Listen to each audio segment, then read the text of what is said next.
मालेगाव बॉम्बस्फोट प्रकरणाचा आज न्याय कोर्टाने निकाल दिला। 17 वर्षानंतर या निकालाची प्रतीक्षा संपलेली आहे आणि यातले जे आरोपी होते त्यांना निर्दोष सोडण्यात आलेलं आहे। एनआयच्या कोर्टामध्ये बचाव पक्षाला हे सगळे सिद्ध करता आले नाहीत पुरावे आणि जो आरोप पहिल्यापासून होत होता की हिंदुत्ववादी लोकांना यामध्ये रुजवलं जाते ते आता 17 वर्षांनी सिद्ध झाले अशी सगळी चर्चा आज या निकालानंतर पाहायला मिळते। आपल्यासोबत स्वातंत्र्यवीर सावरकरांचे नातू सात्यकी सावरकर आहेत। 17 वर्ष लागले, अनेक टीका टिप्पणी झाली, मात्र याचं सफरिंग जे आहे ते मोठं करावं लागलं हिंदुत्ववादी लोकांना। आणि तुम्ही कसं बघता ह्या सगळ्याकडे, कारण 17 वर्षानंतर हा निकाल लागला? सर्वप्रथम मी न्यायासनाचे आभार मानतो की त्यांनी योग्य निर्णय दिलेला आहे। पुरावा कुठलाही नाही आणि हे सगळी जी मंडळी पकडली गेली ती निर्दोषच होती, निरपराध होती हे आम्हाला ठाऊक होतं।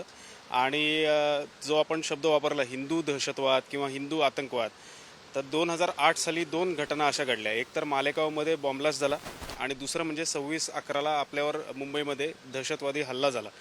ह्या दोन्ही घटनांना साखळीने जोडून एक हिंदू दहशतवाद नावाचा बागुलबुवा उभा केला गेला होता आणि या सगळ्या लोकांना त्या प्रकरणात गोवण्यात आलं। अनेक ज्या हिंदू धर्मीयांमध्ये ज्यांना मान्यता असते अशा साधू असे उचलले होते। समाजात ज्यांना मान्यता असते असे कर्नल किंवा मेजर या पदावरचे अधिकारी उचलून त्यांना तुरुंगात डांबण्यात आलं। काही लोकांना तर त्यांचं इल्लिगल डिटेन्शन केलं गेलं। अनेक लोकांची ससेहोलपट याच्यात झाली, अनेक कुटुंब उद्ध्वस्त झाली आहेत आणि या सगळ्या लोकांना आज 17 वर्षानंतर का होईना न्याय मिळालेला आहे आणि मला आनंद झालेला प्रचंड या गोष्टीचा। या सगळ्याला जबाबदार कोण? कारण इतके वर्ष इतके कुटुंब उद्ध्वस्त झाले, ही सगळी यंत्रणा जबाबदार आहे? तत्कालीन सरकार जबाबदार आहे का हिंदुत्ववाद्यांना टार्गेट करणारे? कारण पुरोहिताने जे कोर्टात सांगितलं की मला अनेकांची नावं घ्यायला सुद्धा लावत होते माझे दोषी नसताना, ह्या सगळा छळ हिंदुत्ववादी म्हणून झाला? निश्चित। आणि हे दोषी कोण? तर हे त्यावेळेचं जे शासन होतं किंवा ज्या लोकांनी ही नावं घ्यायला भाग पाडलं, खोटेनाटी नावं त्यांच्या तोंडात घुसडवली, साध्वींना देखील हे असंच छळलं गेलं, त्यांना नावं घ्यायला लावली, ही सगळी मंडळी याच्यात दोषी आहेत। आणि कुठेतरी आपण म्हणतो की विलंब लागतो, पण न्यायसंस्था आपली बळकट आहे। त्यांना सन्माननीय या सगळ्या लोकांना हा सन्मान त्यांचा परत मिळालेला आहे। साध्वी प्रज्ञा सिंग असं म्हणाले की हा भगव्याचा विजय आहे, ज्याने भगव्याला त्रास दिला त्यांच्यासाठी हा संदेश आहे की आम्ही त्यावेळेसही निर्दोष होतो, आजही निर्दोष आहोत। मात्र जी काही सगळी प्रक्रिया राबवली गेली ते जाणून बुजून हिंदू टार्गेट करणे, हिंदू लोकांचं काम करणाऱ्यासाठी हे सगळं थांबावं, यासाठी काय करावं असं तुम्हाला वाटतं? कारण पुन्हा अशा काही घटना घडू नये, कारण 17 वर्षांनी न्याय मिळावा ही कुठल्याही माणसाला अपेक्षा नसते की जो निर्दोष आहे त्याला। बघा आता हे हल्ले का घडले गेले, तर या पाठीमागे त्यावेळची जी यंत्रणा होती, कालच गृहमंत्र्यांनी देखील किंवा तेजस्वी सूर्या यांचं जर तुम्ही संसदेतलं भाषण बघितलं असेल तर त्यांनी सगळा लेखाजोखा मांडलेला आहे की UPA सरकारच्या कालखंडात किती नाहक लोक ही मृत्युमुखी पडलेली आहेत, बॉम्बलास्ट होऊन, दंगल घडून किंवा अन्य काही कारणाने। तर हे त्या काळच्या यंत्रणांचं निश्चितपणे अपयश आहे। साध्वींच्या मताशी मी पूर्णपणे सहमत आहे की भगवा दहशतवाद हा भगव्या ध्वजाला आणि त्याचे पाईक असलेल्या सगळ्यांना मलिन करण्याचा प्रयत्न आहे। आणि या केसचा, या खटल्याचा उपयोग राहुल गांधींनी देखील केला, ज्यांच्या विरोधात आता मी लढतो आहे, सावरकरांची बदनामी केली त्या प्रकरणात। त्यांच्या वकिलांनी देखील बाजू मांडताना असं लिहिलेलं की हिमानी सावरकर म्हणजे माझी आई, ज्यांना या प्रकरणात सुद्धा त्रास भोगावा लागला होता, त्यांची सुद्धा चौकशी झाली होती, फोन टॅपिंग होणं, हे सगळे प्रकार माझ्या आईच्या बाबतीत देखील घडले होते। या बॉम्बस्फोट प्रकरणात मालेगावच्या बॉम्बलास्ट काय आईची कसून चौकशी केली गेली, दिवसभर बसवून ठेवलं गेलं, फोन टॅपिंग करण्यात आलं, अनेक प्रकारचे निर्बंध लादण्यात आले।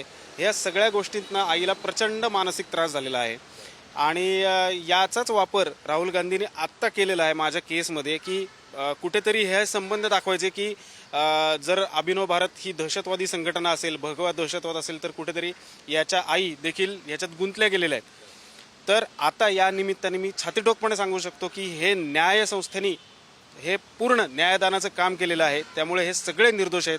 माझी आईसुद्धा निर्दोष आहे। अभिनव भारत या नावाखाली काम करणारी ही सगळी मंडळी निर्दोष आहेत, हे सत्य समोर आलेलं आहे आणि राहुल गांधी आणि त्यांचे वकील देखील उघडे पडलेले आहेत।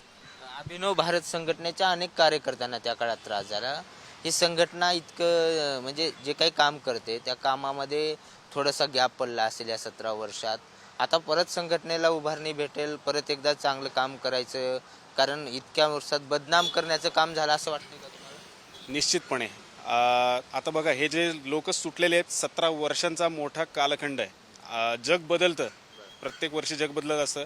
आता माहिती नाही त्यांची इच्छाशक्ती काय आहे, पण अशी अनेक मंडळी, समाजोपयोगी अनेक संस्था ह्या कार्यरत असतात. आज अभिनव भारत नाही तर अन्य माध्यमातून देखील समाजासाठी चांगलं काम करणाऱ्या संस्था या निश्चित उभे राहतील. ही मंडळी या ना त्या प्रकारे समाजाची सेवा करण्यासाठी निश्चित उपस्थित असतील. या खटल्यात जे आहे ते पहिल्या सुरूच म्हणजे एखादा लष्करातला अधिकारी, एखादी धार्मिक कार्य करणारी व्यक्ती, असे वेगवेगळे लोक म्हणजे त्या क्षेत्रातले आणले गेले.